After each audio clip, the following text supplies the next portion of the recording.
Good morning બચ્ચા, તમે બધા મજામાં હશો. હવે આપણે 9th સ્ટાન્ડર્ડનું સોશિયલની અંદર આપણે 13મું ચેપ્ટર દીકરા પૂરું કર્યું ને, બરાબર. તો હવે તો કે મેં તમને ત્યારે વર્ક આપ્યું હતું કે 13મું ચેપ્ટર પૂરું કર્યું દીકરા, એટલે આપણે સ્વાપોથીની અંદર એ આખું ચેપ્ટર તમારે લખવાનું રહેશે, એટલે કે એના ક્વેશ્ચન આન્સર, અને સાથે સાથે તમારે નકશાપૂર્તિની અંદર પણ આ ચેપ્ટર છે એ ફિલઅપ કરવાનો રહેશે, એના ક્વેશ્ચન આન્સર. બરાબર છે બચ્ચા? તો તમારું આ વર્ક મેં તમને તે દિવસે આપ્યું હતું કાલે, અને આજે તે હું તમને પાછું આ સ્ટાર્ટિંગમાં હું કહી દઉં છું. એટલે કદાચ તમે આખો વિડીયો ઘણા નથી જોતા હોતા, આમ તો મોસ્ટ ઓફલી જોવો છો, દાયા બધા દીકરા છો મારા, બરાબર, પણ છતાંય તે કદાચ ભાઈ, બરાબર. તો હું આ ફર્સ્ટ જ બોલી જાઉં છું સ્ટાર્ટિંગમાં, કે જેના કારણે તમને લોકોને ખ્યાલ આવે. બરાબર છે બેટા? તો હવે આપણે એ પાઠ આખો પૂરો કર્યો. તો હવે આપણે પાઠ નવો લેશું. કયો? તો કે ભાઈ લેસન નંબર 4. શું નામ છે? તો કે ભારતની રાષ્ટ્રીય ચળવળો. હવે તમને બધાને ખબર છે, કારણ કે તમે 6-7 સ્ટાન્ડર્ડથી આ બધું સાંભળતા આવ્યા છો, ભણતા આવ્યા છો, જોતા આવ્યા છો કે ભાઈ ભારત છે એ ઘણા વર્ષો પહેલાં ગુલામીમાં હતું, કે જે અંગ્રેજોના ગુલામીની અંદર ભારતે ઘણા બધો સમયગાળો, એમ કહી શકાય કે ભારતે 1.5 સદી એ અંગ્રેજોના ગુલામ તરીકે પોતાનો સમયગાળો કાઢ્યો છે. અને કેવું ગુલામી? તો કે માનવીને એના શરીરની અંદર ચરબી નહોતી રહેવા દીધી, એટલી હદે એને ગુલામીમાં રાખેલા હતા. બરાબર છે? તો કે પછી સમયાંતરે કોઈ વ્યક્તિને આપણે ખૂબ હેરાન કરીએ, ખૂબ દબાવીએ, ખૂબ એક જગ્યા ઉપર મારીએ, તો એક સમય તો એવો આવે જ કે એની ધીરજતા ખૂટી જાય, બરાબર ને? અને પછી એ માનવી છે એ સ્પ્રિંગની જેમ ઉછળવાનો હોય. એમ સેમ કન્ડિશન, આપણને ખૂબ દબાવ્યા, ખૂબ આપણા ઉપર બધું પ્રેશર આપ્યું, ને ઘણી બધી રીતે આપણને ખાવા પીવામાં, અને આપણી બધી ઉદ્યોગ ધંધા આપણા બંધ કરી દીધા, અને આપણા દરેક પ્રકારના મોજ શોખના કાર્યો બંધ થઈ ગયા, અને આ બધું જ બંધ કરી અને માનવીને, ભારતના નાગરિકને એક જીવતું જાગતું ખાલી મશીન કરી નાખ્યું હતું. કેવું મશીન? તો કે અંગ્રેજોના હાથમાં રિમોટ કંટ્રોલ. જેવું એ રિમોટ કંટ્રોલ કોઈ વ્યક્તિનું દબાવે એટલે એ વ્યક્તિ છે એ કે એ પ્રમાણે કરતો. હવે એ સમયગાળા દરમિયાન એક તો અબુધ પ્રજા હતી, ભણેલો ગણેલો વર્ગ નહોતો. એટલે જોવો બાળકો, ભણ્યા વગરનું વ્યક્તિને કેટલી મુશ્કેલી પડતી હોય છે, કારણ કે એની પાસે કોઈ સામેવાળાની સાથે લડવાની એની પાસે કોઈ કેપેસિટી જ ન હોય, હથિયાર જ ન હોય, શબ્દનું હથિયાર ન હોય. પણ ભણેલો વ્યક્તિ છે ને, એની પાસે શબ્દનું હથિયાર હોય છે, બીજા બધા ઇન્સ્ટ્રુમેન્ટનું હથિયાર હોય છે અત્યારે, બરાબર ને? એટલે ભણવું એ કેટલું મહત્ત્વનું છે. અને તમે જે અત્યારની આ કન્ડિશન જોવો છો, તમારા ઘરનો માહોલ જોવો છો, તો તમને કદાચ એવો અંદાજ તો આવતો હશે કે આમાં સ્ત્રી ભણી હોય તો એ કેટલા બેનિફિટ રહે. કે અત્યારે તમારા કદાચ ઘણાના મમ્મી હાઉસવાઈફ હોય, ઘણાના મમ્મી છે એ કદાચ જોબે કરતા હોય, અને જેના મમ્મી જોબ ન કરતા હોય એને તો કે એને ઘરનું જ કરવાનું રહે. તો આ સમયગાળો એવો છે કે ઘણાના પગારની અંદર ઘણા બધા પ્રશ્ન છે. તો 2 જણાનો પગાર આવતો હોય તો ઘર કેટલું સરસ રીતે ચાલે ને દીકરા? તો એ 2 જણાનો પગાર ક્યારે આવી શકે? કે છોકરી ભણી હોય, પોતે કાંઈક ડિગ્રી હાંસલ કરી હોય, ને એ ડિગ્રીનો ઉપયોગ એણે પોતે જોબની અંદર કર્યો હોય, તો એ પોતે પોતાનું જીવન એકદમ સાફ સુથરું બનાવી શકે. તો બેટા ભણવું ખૂબ મહત્ત્વનું છે. જો ન ભણ્યા હોય તો પછી આવું આપણે કોકના દબાણમાં રહેવું પડે, જેમ આપણો ભારત છે એ કેમ 1.5-2 સદી સુધી કોકના દબાણમાં રહ્યું, બરાબર ને? તો તમે વિચાર કરો કે 1 સદી એટલે 100 વર્ષ, 1 સદી એટલે 100 વર્ષ પૂરા કર્યા ભારતે અંગ્રેજોની ગુલામીમાં. ભારતને અંદર જે ઉડતી સોનાની ચકલીઓ બધી પકડી લીધી અને બકેટમાં પૂરીને લઈને વયા ગયા. એટલે રિયલ સોનાની ચકલી ન હોય, પણ ટૂંકમાં ભારતની પ્રગતિ, ભારત જે ફૂલ જોરશોરમાં જે પોતાનું જે પણ ઉત્પાદન હતું એના દ્વારા એ જેટલું પોતાની પ્રસ્તાવના મોટી બાંધી હતી, પોતાનો વિકાસ કર્યો હતો, એના દ્વારા એ જે કમાણી કરતું હતું, એટલા માટે ભારતને સોનાની ચકલીવાળો દેશ તરીકે ઓળખવામાં આવતો હતો. બરાબર છે? જોઈએ આગળ હવે પ્રસ્તાવના. ભારતના વસવાટ દરમિયાન બ્રિટિશરોએ ભારતની રાજકીય પરિસ્થિતિથી પરિચિત થયા, કારણ કે જેમ સમય પસાર થતો ગયો એમ બ્રિટિશરો છે એ ભારતની રાજકીય ખટપટમાં ઇન્વોલ્વ થવાનું શરૂ કર્યું. શું કરવાને ખટપટમાં ઇન્વોલ્વ થયા? તો એનું એક રીઝન છે કે એને આપણા રાજાઓ વચ્ચેનું જે મિસઅન્ડરસ્ટેન્ડિંગ હતી, એકાબીજા પ્રત્યેનું કોઈ જોડાણ નહોતું અને ખેંચતાણ ચાલતી હતી, એનો એને ભરપૂર લાભ લીધો. અને ભરપૂર લાભ એવો લીધો કે ભારતને ખોખલું કરી નાખ્યું. બરાબર? જોઈએ આગળ.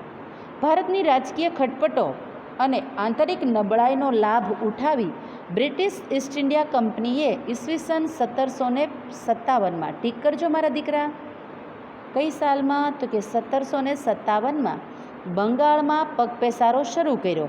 હવે ઈસવીસન 1717 જ્યારે બંગાળમાં એણે પગપેસારો શરૂ કર્યો ત્યારે ત્યાંનો રાજા કોણ હતો? તો તમારે ફર્સ્ટ ચેપ્ટરની અંદર આવતું હતું કે એ રાજા હતો સિરાજ ઉદ દૌલા. પછી ન ઓલો મીર કાસિમ આવ્યો ને મીર જાફર આવ્યો, એનો જમાઈ ને એનો સસરો ને, બરાબર ને? એવી રીતના પછી જેમ જેમ જુદી જુદી સ્કીમ આપતા ગયા અંગ્રેજો, અને એક સમય એવો આવ્યો કે આખું બંગાળ લઈ લીધું. તો કે ભાઈ 1757 બંગાળમાં પગપેસારો શરૂ કર્યો, હજી તો સ્ટાર્ટિંગ હતું. ઈસવીસન 1857 સંગ્રામમાં, ઠીક કરજો દીકરા, કઈ સાલમાં સંગ્રામ હતો?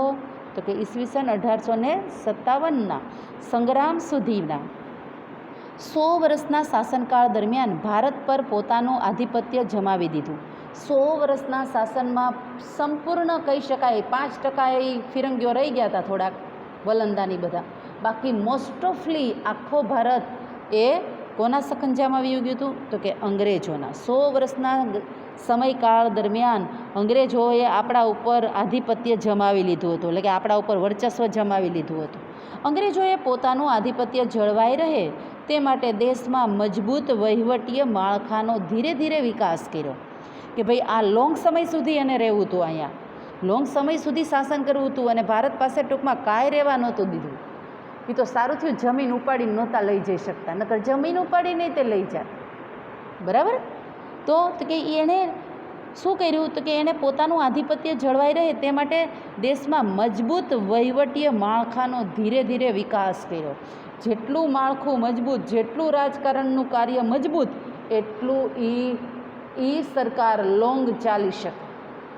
બરાબર? એટલે એણે ટૂંકમાં એમ કહી શકાય કે ભારતના નાગરિકને એટલી બધી હદે એણે એની સ્વતંત્રતા છીનવી લીધી હતી કે પાડોશના કોઈ વ્યક્તિ સાથે બોલવા નહોતા દેતા. 2 જણા રસ્તા ઉપર ઊભેલા જોવે એટલે અંગ્રેજો એને લિટરલી ચાબુકે ને લાકડીએ મારતા. હવે એ 2-4 જણાને ગામના લઈ લીધા હોય એટલે આખા ગામમાં સન્નાટો થઈ જાય કે ના હો, ભેગા થવા ના પાડી છે ને મારશે, ઘોડા ઉપર ઘસેડશે. તો એની કરતાં બેટર છે કે મૂંગું કામ કરવું.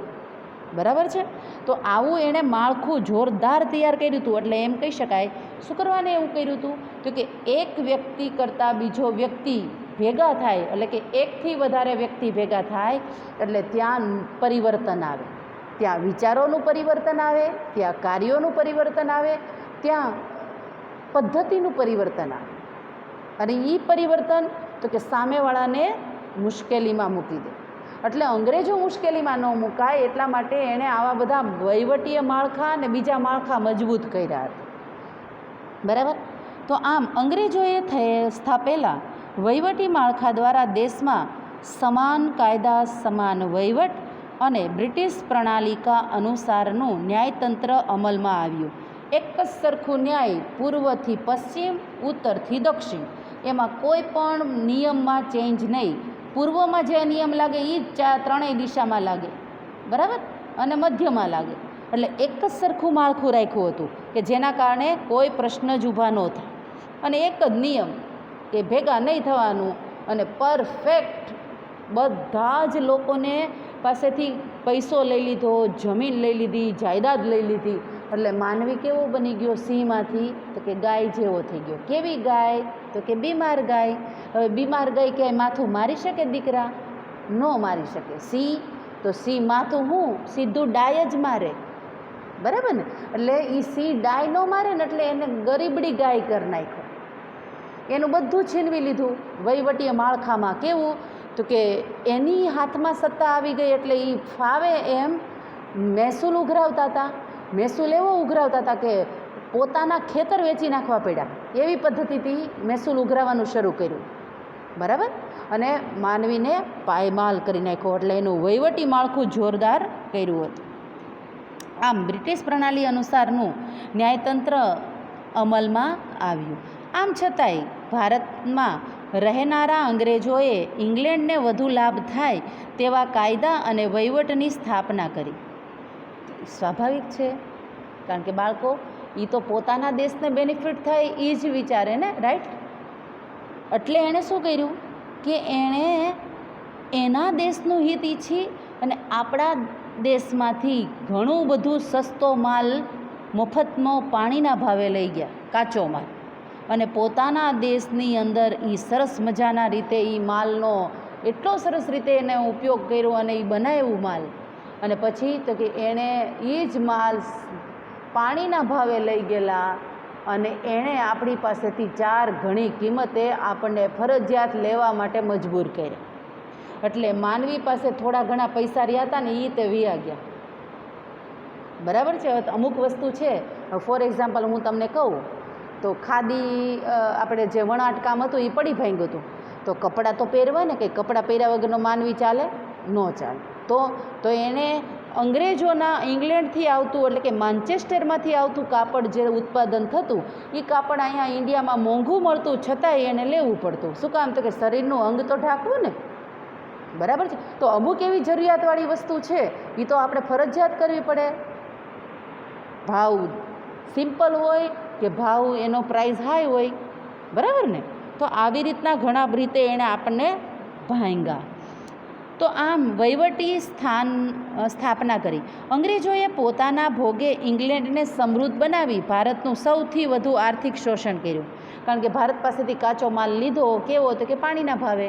એટલે ભારતને ભલે ગમે એ ભોગ લાગ્યા ભારતની પ્રજા મરી ગઈ, ભૂખે મરી ગયા, બેહાલ થયા. એટલે આપણા ભોગે એણે ઇંગ્લેન્ડને કેવું કર્યું તો કે એકદમ મસ્ત મજાનું કેપેબલ એનો દેશ બનાવ્યો, આર્થિક દ્રષ્ટિએ સદ્ધર બનાવ્યો. તો આ થઈ આપણી રાષ્ટ્રીય ચળવળનો પ્રસ્તાવના. હવે આપણે આગળ જોઈએ. તમારે કદાચ 8th સ્ટાન્ડર્ડમાં 2nd ટર્મ 14મો ચેપ્ટર ઈસવીસન 1857નો સંગ્રામ એવો લેખ પાઠ આવતો. યાદ છે ને બચ્ચા? હા, બરાબર. 1857નો સંગ્રામ એવો પાઠ આવતો. તો હવે આપણે અહીંયા 1857નો સંગ્રામ આખો પાઠ છે એ આ ફકરામાં સમજવાનો છે. જોઈએ તો કે ભાઈ ભારતમાં ઈસવીસન 1857નો સ્વાતંત્ર્ય સંગ્રામ થવા માટે રાજકીય અસંતોષ, આર્થિક શોષણ, સામાજિક અને ધાર્મિક પરિબળો, લશ્કરીય પરિબળ તેમજ તાત્કાલિક પરિબળ જેમાં એનફિલ્ડ રાઇફલને લશ્કરમાં દાખલ કરવાની નીતિ જવાબદાર હતી. તો કે ભાઈ સંગ્રામ શું કામ ખેલાણો ભાઈ? તો કે જે પણ વહીવટીય માળખા જે આર્થિક દ્રષ્ટિએ ભાંગી પડેલું હતું, ધાર્મિક દ્રષ્ટિએ ભાંગેલું હતું, રજવાડા વિયા ગયા, આ બધું છે એને માટે એક સંગ્રામનું આયોજન થઈ. એમાં વિવિધ પ્રકારના લોકો જોડાણા હતા. રાજાએ જોડાણા, સૈનિકોએ જોડાણા, ખેડૂતોએ જોડાણા, કોઈ કારીગર છે એ જોડાણો. બધાનો ઇન્ટેન્સ કેવો હતો કે મને આમાં બેનિફિટ મળવો જોઈએ. એટલે શું થયું કે પોતાના હિતને ધ્યાનમાં રાખીને આ સંગ્રામમાં જોડાણા. એટલે આ સંગ્રામ કેવો રહ્યો તો કે સૈયારા સાથથી ન કર્યું. ઓલો એના એરિયા માટે લડ્યો, આ એના એરિયા માટે લડ્યો, અને સાથે સાથે તો કે આમાં ઘણા બધા ફૂટી ગયેલા હતા. એટલે તો કે અંગ્રેજોને જાણ પણ થઈ ગઈ કે જે સંગ્રામ જે તારીખે શરૂ થવાનો હતો એની અગાઉ આણે બધું શરૂઆત કરી દીધી. તો ત્યારે તો એણે શરૂઆત કરી તો આપણી પાસે નહોતા પૂરતા સૈન્ય, નહોતું પૂરતું હથિયાર, નહોતું પૂરતું એકાબીજાનું બોન્ડિંગ પાવર. કારણ કે તમે વિચાર કરો કે બોન્ડિંગ પાવર હોય એટલે એકતા હોય તો જ કામ થઈ શકે. તો આ તો 5 આંગળીની જુદી જુદી દિશા હતી. એટલે પણ એ સંગ્રામ છે એ યોગ્ય રીતે પૂરો થયો નહીં. જોઈએ આગળ. જેમાં અને બીજું કે સંગ્રામમાં એનફિલ્ડ રાઇફલ માટે આ સંગ્રામનું શરૂઆત થઈ હતી કે ભાઈ મંગલ પાંડે છે, બરાબર, એને એક કારતૂસ મોઢેથી તોડવા માટે આપેલી. હવે એ કારતૂસ ઉપર ગાય અને ડુક્કરનું ચરબું ચડાવેલું. હવે ગાય છે એ હિન્દુ માટે પવિત્ર ગણવામાં આવે છે, તો જ્યારે ડુક્કર છે એ મુસલમાન માટે પવિત્ર ગણવામાં આવે છે. તો એ બેય કોમે વિરોધ કર્યો કે અમે મોઢેથી તોડશું નહીં એ કારતૂસ, ગમે તે થાય. અને એટલા માટે આખું મંગલ પાંડે ઉપરનું આખું એક મૂવી પણ છે, અને મંગલ પાંડેને એના રીઝનથી મારી નાખવામાં પણ આવ્યો. બરાબર, ઘણું બધું થયેલું હતું. જોઈએ આગળ. એનફિલ્ડ રાઇફલને લશ્કરમાં દાખલ કરવાની નીતિ જવાબદાર હતી. સંગ્રામનો પ્રથમ શહીદ મંગલ પાંડે હતો. ટીક કરજો દીકરા. સંગ્રામનો સૌપ્રથમ શહીદ ખાલી જગ્યા હતો તો કે મંગલ પાંડે. આ સંગ્રામમાં નાના સાહેબ તાત્યા ટોપે, રાજા કુંવરસિંહ, રાણી લક્ષ્મીબાઈ, બહાદુર શાહ ઝફર વગેરે સંગ્રામકારીઓ, તો કે ભાઈ 1857ના સંગ્રામમાં કોણ કોણ વધારે સક્રિય હતું, કોણ જોડાણું હતું, તો ક્યાંથી શરૂઆત થશે? તો કે એની અંદર સૌથી પહેલાં તો કે ભાઈ મંગલ પાંડે, પછી તો કે નાના સાહેબ, પછી તાત્યા ટોપ, કુંવરસિંહ, રાણી લક્ષ્મીબાઈ એટલે કે ઝાંસીની રાણી, આ બધા આ સંગ્રામમાં સામેલ થયા હતા. 1857ના સંગ્રામના ઘણા પરિણામો અને અસરો ઊભી થઈ, જેમાં ભારતમાં કંપની શાસનનો અંત અને બ્રિટિશ તાજના શાસનની શરૂઆત. શું? તો કે ભાઈ એના કારણે ભારતમાં કંપની શાસનનો અંત આવ્યો, કારણ કે એ સંગ્રામથી લોકોમાં એક જાગૃતતા આવી ગઈ. લોકોનો જે ડર હતો એ નાબૂદ થયો, અને એને એમ થયું કે ભાઈ આપણે સ્વતંત્ર છીએ, આપણો દેશ છે, તો આપણે ગમે તે કરી શકીએ. બરાબર. અને સૂઝ કેળવાણી, એ લોકોની એક શક્તિમાં સંચાર થયો, સ્ટેમિના આવી ગઈ. અને એ લોકોને સ્ટેમિના આવી એટલે તરત જ વિચારવા માંડ્યા કે ભાઈ આપણે તે યુદ્ધ કરી શકીએ છીએ, એ જ આપણને દબાવે એવું કોણે કીધું, આપણે એને તમ તારે ઉલાડી શકીએ છીએ. આવી મેન્ટાલિટી જ્યારે એના મગજની અંદર એ સમયના મંગલ પાંડેના માઇન્ડમાં આવી, એટલે એણે જ્યારે એના ઉપર જે કાર્યવાહી થઈ હતી કારતૂસ રાઇફલ માટે, એણે એનો વિરોધ જોરદાર રીતે કર્યો અને અંગ્રેજોને ગોળી પણ ચલાવી હતી. એટલે બીજા બધા જે આપણા યુવાધન છે ને એ એકદમ જાગૃત થઈ ગયા. અને પછી તો કે આવું કરી શકાય, હો એને મારી શકાય, એ આપણને મારે જ તો. બરાબર છે. તો એણે ગાંધીજી નિયમ ત્યારે, ગાંધીજી હતા નહીં એટલે નિયમ ત્યારે લાગુ નહોતો પડ્યો, એટલે કે એક લાફો મારે તો બીજો લાફો દેવો, એવો નિયમ એણે રાખ્યો.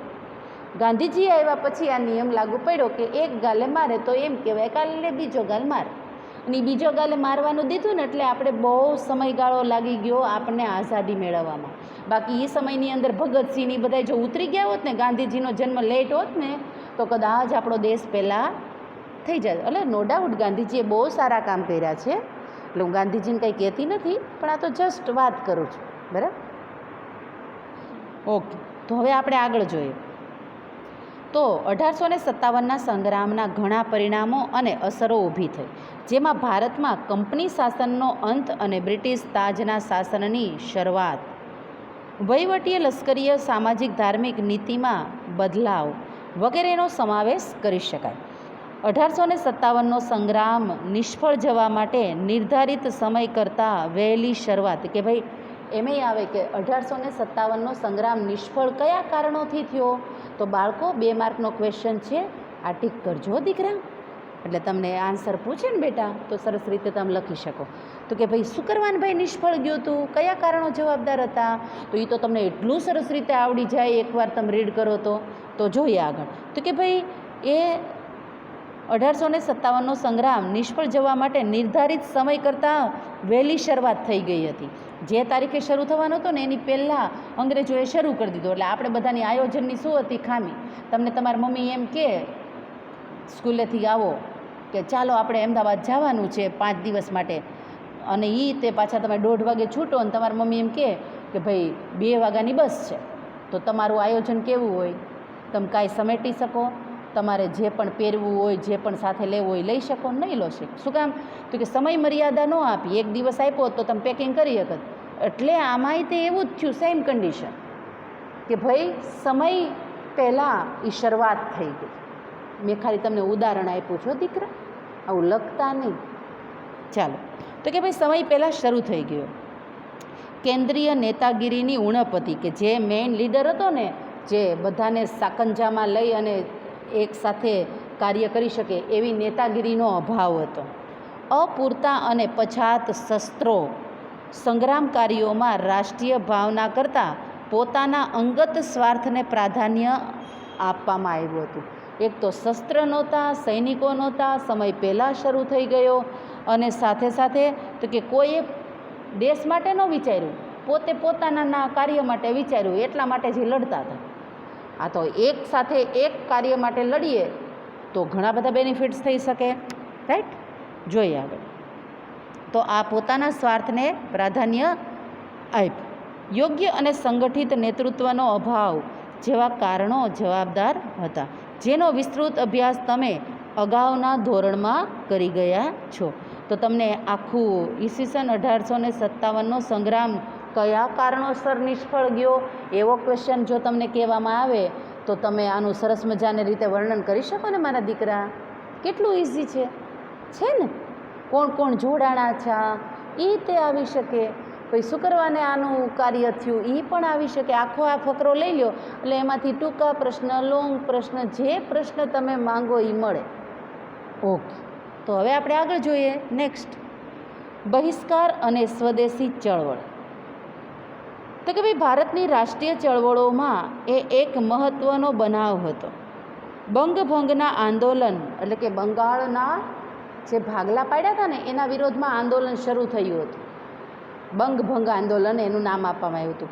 ઈસવીસન 1905માં બંગાળના 2 ભાગલા પાડી નાખવામાં આવ્યા હતા કરઝન દ્વારા, લોર્ડ કરઝન. બરાબર છે? એ કરઝને જે બંગાળના ભાગલા પાડ્યા, અને એ ભાગલા કઈ રીતે પાડ્યા? કે અસ્થિરતાથી ભાગલા પાડ્યા. હિન્દુ અને મુસલમાનની કોમમાં વધારો અને ઓછપતાથી એ એરિયામાં રાખ્યા, એ રીતે ભાગલા પાડ્યા.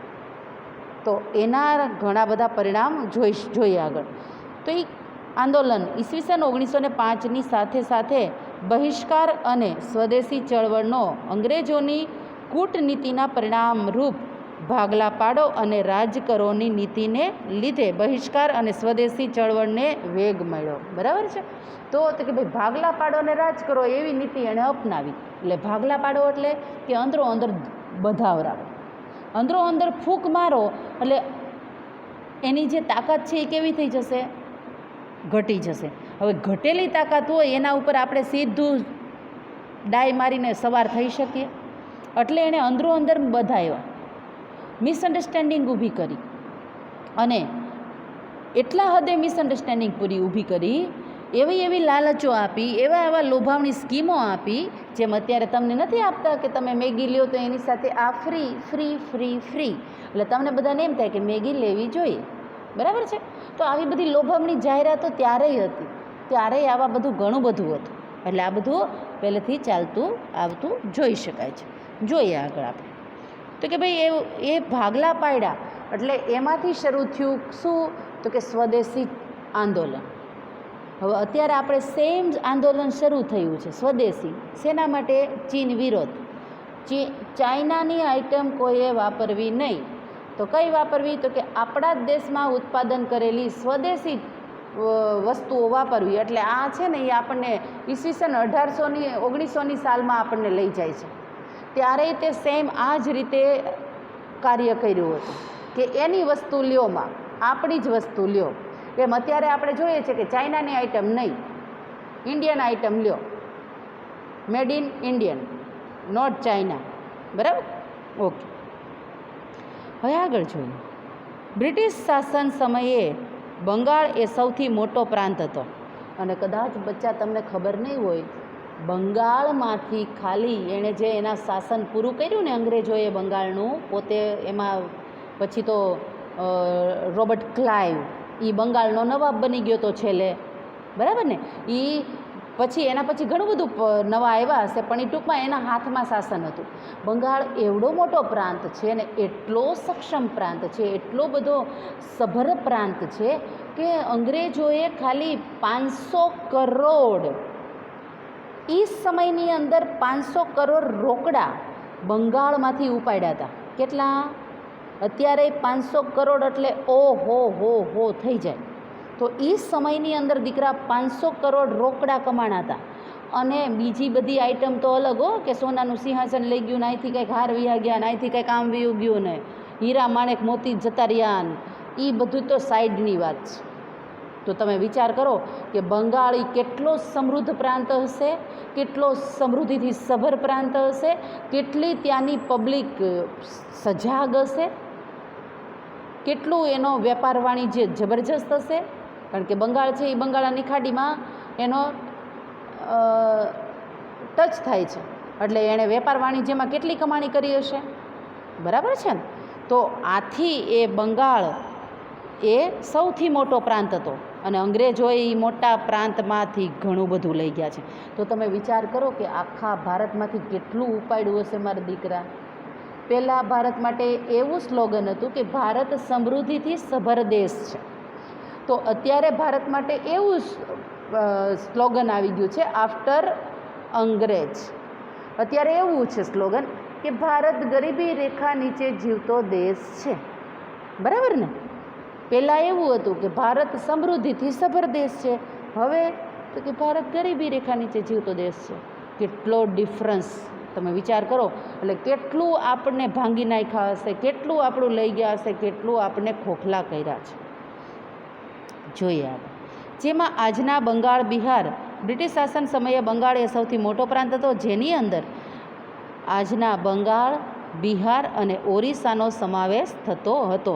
એ તો પછી ઓરિસ્સા ને એ બધું છૂટું પડ્યું હોય એમાંથી, બાકી ઓરિસ્સાની બધું એક હતું ત્યારે, બરાબર છે. અત્યારે તમે મેપ જુઓ તેમાં ઓરિસ્સા આવેલું છે દીકરા, કદાચ પૂર્વની અંદર ઓલું જે આમ છૂટું પડે છે ને બાંગ્લાદેશ ઉપર આવે છે, બરાબર. તો બરાબર, ઓકે. તો હવે આપણે આગળ જોઈએ તો કે ભાઈ ઓરિસ્સાનો પણ સમાવેશ થતો હતો. ભારતના બીજા પ્રદેશો કરતાં બંગાળ રાષ્ટ્રીય ચેતનાનું કેન્દ્ર બિંદુ હતું. શું? તો કે બીજા પ્રાંત કરતાં બંગાળ એ રાષ્ટ્રીય ચેતનાનું કેન્દ્ર બિંદુ હતું. એટલે બંગાળમાંથી ઘણા બધા એવા વ્યક્તિઓ છે એ ઘણું બધું રીતે સભરતાથી સમૃદ્ધ હતા અને સાથે સાથે શિક્ષણ રીતે આગળ પડતું કહી શકાય. અત્યારે તમે જુઓ તો બંગાળનું શિક્ષણ છે એ જોરદાર છે. સાઉથનું શિક્ષણ કેમ કેરળનું છે, એમ બંગાળ પ્રાંતે તે શિક્ષણમાં આગળ છે અને ઇંગ્લિશ પાવરફુલ, બરાબર છે. ઓકે, ચાલો આપણે આગળ જોઈએ. તો આમ કેન્દ્રબિંદુ કહી શકાય છે. રાષ્ટ્રીય ચળવળનો વેગ અને વિચાર બંગાળમાંથી મળતો હતો. રાષ્ટ્રના હિત માટેનો વિચાર છે એ ક્યાંથી ઉદ્ભવતો હતો? તો કે બંગાળમાંથી. શું કરવાનું બંગાળમાંથી? તો કે બંગાળમાં બુદ્ધિજીવી પ્રજા રહેતી. બુદ્ધિજીવી પ્રજામાં ડિફરન્સ હોય, ખબર છે? આપણે વિચાર્યા વગરના સીધા ધૂપકા મારીએ, અને એ ધૂપકો મારવો હોય ને તો પહેલાં વિચારે કે આટલું ડીપલી છે, ધૂપકો મારશું તો કયા હાડકાં ખોખરા થશે, એમ એ વિચારે. જ્યારે આપણે શું વિચારીએ કે કૂદકો મારવાનો જ મારો, પછી તો કે આપણા હાથ પગ તો કે ભાંગી ગયા, ઓલા ભંગાવે નહીં ભાંગી નાખે કોકને, એવી બુદ્ધિજીવી પ્રજા હતી, બરાબર છે. આથી ત્યાંથી કેન્દ્રબિંદુ ઉદ્ભવ્યું એમ કહી શકાય છે. વળી 1857ના સંગ્રામમાં હિન્દુ અને મુસ્લિમ એક સાથે અંગ્રેજો સામે લડ્યા હતા. ત્યાં એ જે ભાગલા પાડ્યા ને એટલે હિન્દુ અને મુસલમાન એક થઈને એની સામે પડકાર ફેંક્યો હતો.